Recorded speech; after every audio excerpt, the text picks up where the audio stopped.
Gipasidunggan sa sangguniang panglungsod ang kapulisan sa General Santos City human nakakuha og taas nga ratings sa pinakaulahing survey nga gipaygayon sa Minda.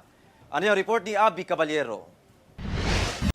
Sa gipahigayong survey sa Mindanao Development Authority kon Minda sa ulahing quarter ni adtong 2023, nakakuha og 97% ang General Santos City Police Office sa hisgutan ng safety, 98% sa respect, 99% sa trust, ug 99% sab sa satisfaction. Gibasihan ang administrative requirements, accomplishments, equipment, training ug ang satisfaction sa publiko. So para bisag na yung mga panghitabo nga kuan, at least naman nakakuan na sila. Maganda, mabilis yung pag-respond nila. Sa ikaduhang quarter ni adtong 2023, anaalang matud pa sa 82% ang nakuha sa GSCPO. Layo matud pa ang ihap itandi sa pinakaulahing survey. Busa mapasalamato ng hepe sa GSCPO sa pagkugi sa iyang mga sakop aron makunhuran ang mga kriminalidad sa syudad. Gikalipay sab sa sangguniang panlungsod ang maong kalampusan sa GSCPO.